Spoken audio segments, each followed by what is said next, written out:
Jay here, Stretford, Paddock. This is it. This is the big one. Manchester United travelling to Viktoria Plzeň in the Europa League. Joining me, as always, is Mr. Joe Smith. Yeah. Joe, I mean, could be checkmate. No? Can we stop this? just scrap that. Checkmate. Unbelievable. I'm going to need a few Pilsners to get over that one. Hey, we're back. And we're back in the game. We're back in the game. 1-1. It's the sort of team that you don't get to play. No. You don't have the privilege of playing if you aim for that boring old Champions League. Let's just be in the Champions League and play the likes of Real Madrid and Juve. Yeah. Pathetic. Absolutely terrible. We want to play Viktoria Plzeň. Yeah. Checkmate, like you said. I'm excited for this one. I mean, it says there at the top, doesn't it, easy win. We need some easy wins. Can I just say? Come on. I feel like the idea of easy wins for United doesn't exist anymore. No. On or off the pitch, by the way. Not just winning games. You're right. But I think that died forever with Newport County. Like, was it that one? Was it Newport County? We were 2-0 up. Yeah. Yeah. We won in the end. Yeah, and we had I think Rasmus Højlund, whoever on the bench, and was like, hang on a minute, we're going to have to bring out the big guns because we just couldn't get an easy win. Then I go fast forward a little bit further in that cup run. Coventry at Wembley took me lad. 3-0 up. I'll get him over the FA Cup final I took him to where City beat us. Take him to the semi against Coventry, that'll be easy. 3-0. Oh no, hang on a minute. By the end of it, he's nearly in tears. Well, he's in tears because he thought we lost. Like, it doesn't feel like there's any easy wins anymore. No. Does it? It's like that easy wins used to be like Everton, Fulham, Wolves, Villa, and now it's like, oh no, City, At one point. Now there are no easy wins. No, but I mean, on paper, this is an easier game than probably. Well, certainly than we'll get in the Premier League. I know I will get into Viktoria Plzeň in a minute. I think they're about second in their league, but we have to be honest. The Czech League isn't one of the top leagues in Europe. No. This is a team and a side we should be beating, and we should be beating comfortably. But it just feels like Manchester United at the minute, not just since Ruben Amorim's come in, but before him with Erik Ten Hag, even going back further if you want to, post Fergie, we've not the idea of an easy win. It just seems like a distant memory. Yeah, and that's just on the pitch, let alone the easy wins we could do with off the pitch, like not making ticket prices go up by, in some cases, 200%. Mental. Absolutely insane. Cancelling the Christmas do for no reason, not changing Christmas bonuses from £100 to a £40 M&S voucher, not sacking 250 people, not getting rid of Sir Alex Ferguson, not trying to kick out the Busby family from the sort of executive seats. All of these things that we've seen, not sacking a bloke that you spent £3 million to acquire 5 months after getting him.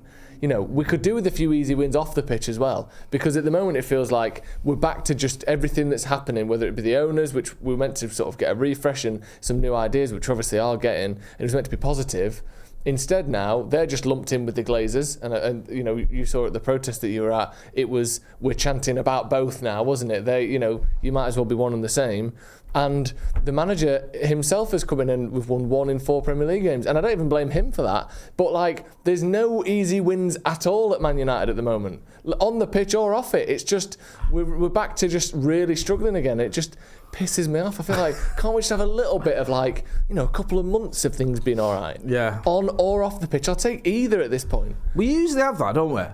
During a season. Yeah. We usually have a spell where things are all right for a bit. I mean, last season probably there was obviously the cup run in the end turned out well. But that doesn't start until January. Yeah, so but that wasn't great. But usually you'll have a little spell where things are just settling down, and we've won a few games, and I'm allowing myself to get a bit excited. We've had none of that.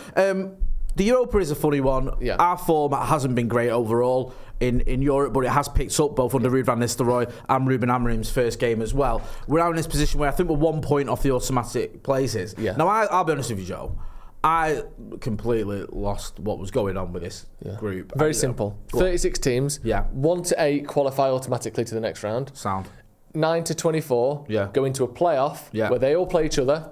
If you win, you play one of those 8 that automatically qualified. Yeah. If you lose, you're out. Right. 25 to 36 automatically out. Right. So basically, if you're in that top 8, you save yourself a 2-legged tie in February. Right. Which is just extra games that we don't need, especially when we're trying to integrate a new system and a new style under Amorim. If we can be in that top 8, we go straight to the next round, rather than having this extra round in between now and then that obviously we would all rather avoid. Do you think there's any, I was playing devil's advocate here, go on, any advantage to having those 2 extra games because he's still treated. This feels like we're in pre-season. He's chopping and changing every week, so maybe more games might help him. Do you think there's any argument there? I'm not saying it will. I'm just saying, do you think that could be the case, or do you think no, just more games is bad? I think the only thing that would help is our attackers get 2 more games to try and hit double digits goals this season. I literally think that's it. I think, like, do you know, when you see someone like, oh wow, they got 16 goals that season, and then you look and they played 59 games. Like, actually, there's a record, like, they've done all right, but it's not, you know. And like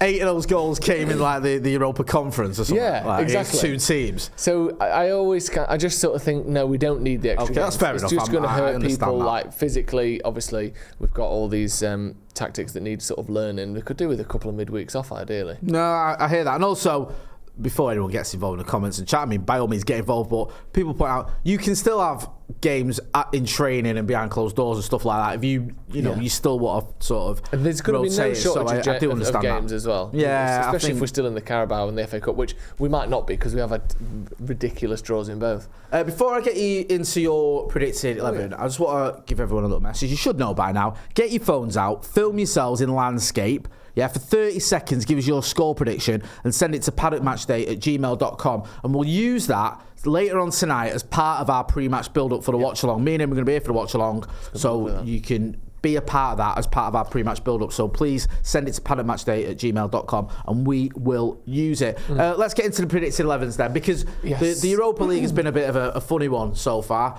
in terms of teams and who's started and who's been in. Give us your... This is the team you think... Ruben Amorim is going to choose for the trip to Viktoria Plzeň. Yeah, a bit of a rotated one. I think Onana just plays. Why wouldn't he? I've brought Mazraoui back in. Mazraoui, Maguire, and Martinez as the back 3. I think Maguire is a fine player and someone that suits this system quite well, actually, funnily enough. And I think De Ligt could probably do with the rest because he's played most of the games under Amorim. Dalot back at right back. I feel like he's sort of slipping towards having quite a poor season, Dalot. Yeah, and I feel a bit sorry for him. Having a poor season. Yeah, I like Dalot. But when you think, like, how many games has he played this season at his preferred position of right back? I hear that. Is it what? You can count them on one hand. And I just think it's not truly fair on him to judge a full season based on him playing out of position and with new tactics. So let him go right back. Malassi, I think, we basically said that he's going to be playing wing back unless there's any injury issues there. Midfield, I think Casemiro comes back in. Again, in Europe, I think he works well, especially from set pieces. Bruno Fernandes, I'm liking him in both roles, but I think dropping deep in that sort of midfield role. And then Rashford got a start for me with Mount and Xerxes, 2 players who I kind of need to see a little bit more from. But, you know, Viktoria Plzeň in the Europa League is probably the perfect place to see it. So I don't want any excuses for this game, for any of that front 3. Yeah. Right, I hear you. Mine's slightly different. We'll get to mine in a minute. But for various reasons, they all need to sort of find the mojo. Yeah, they do. And I don't want to hear, well, Viktoria Plzeň is a tricky ground to go to, and it's an hard one, and none of that. Yeah. Step up, get us a win, get us in them automatic spots, no messing about. Here's my predicted 11. Not that dissimilar. I've put in... It's quite dissimilar. Is it? Yeah. Oh, yeah, sorry. It is. I didn't know. There? Sorry. For some reason, I just sort of honed in on Victor Lindelof changing and acted like the rest were the same, but they're not. So I've gone with... Victor Lindelof, I've brought him into the squad. I know he's been back in training. I just feel with Amorim, he likes to give everyone a chance. Yeah. Eriksen's not had a chance for a little while. I'm wondering whether he might get a start in a game like this.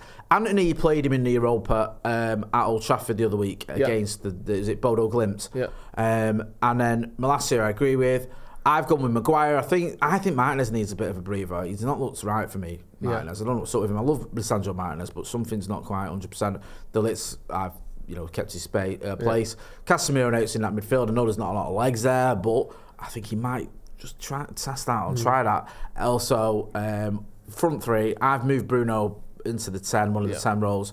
Mason Mount in there as well. And I've got Marcus Rashford leading line. Would that be the first time we've seen 2 number 10s in the number 10 roles? Because normally one of them's a winger, isn't it? It's either Rashford or Garnacho. It might be, yeah. So that would be interesting to see. A bit less pace and a bit more control in those 2 positions. I just feel like we're still in this experimental stage, which is why that seems very experimental, because every game he surprises you a little bit. Yeah.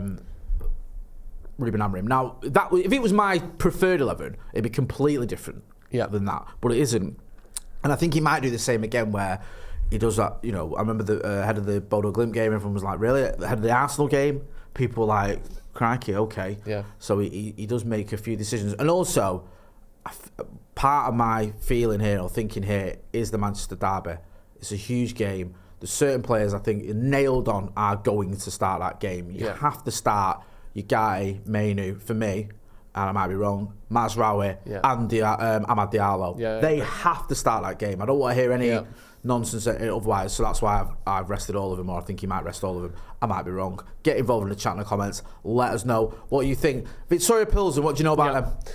Well, is it anything to do with Pilsner in terms of like lager and that? Is it from a similar origin? Ethan thinks it might be, yeah. Is it? We'll find out. Really? Because obviously you've heard of Pilsner and that. Pilsner? Like another name for sort of a lager type thing. Do you know what, right? I'll be honest with you. Go on. There's a good chance, I know I don't drink anymore, but I used to, quite a lot. I don't even know if I've had a Pilsner. It doesn't sound like anything that's on my radar. I couldn't tell you any difference between a Pilsner and a lager. I might have once, or twice, just not knowing. But a Pilsner doesn't seem like it's something I'd bother with. Yeah. So Ethan just giving us thumbs up. It is. I mean, they are larger than life characters. Nice. Viktoria Plzeň. They're a decent team. Good.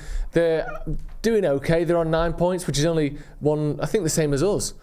So you know they're also fighting for top 8 here. They're not bad. Yeah. They've not come into this and been blown away. Yeah, they're literally one place behind us in the group stage. Okay. So they're a decent side, and you know I say this all the time. Look at the last 5 results: 1-4, drawn 1. Whenever you're playing against a side that is used to winning, that knows how their system works, that knows how each other works, they are a team playing probably close to their potential as players. And that's, you know, no diss to them. United are playing way off their potential. Yeah.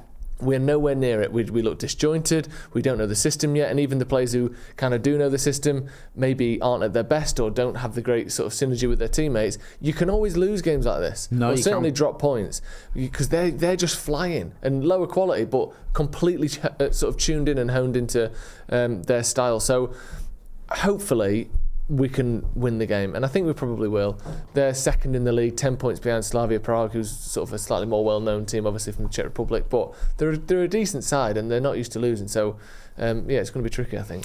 Yeah, I hear you, and I'm at that stage. We talked about easy wins earlier on in the preview. Yeah. I just don't think, I can't have any sort of, I wouldn't say confidence, but I can't dismiss anyone. I can't look at him and go, we should be all right. You don't know, and I think with the games like this, you tend to find out, don't you, in the first 5 minutes. Yeah. Sorry to stop you there. Just reading because some notes on Plzeň. They've had the exact same start as us. They drew their first 3 games as well, and then won their last 2. Yeah. That's bizarre. We did that. Yeah. That's quite a unique sort of route. They beat Real Sociedad and Dynamo Kiev, so they've beaten some all right teams. So they're us. It's probably just be a draw then, isn't it? They are us. Yeah. Do you know what I mean? I wonder if they're having a Christmas party. With all that being said, M&S vouchers. Yeah, imagine.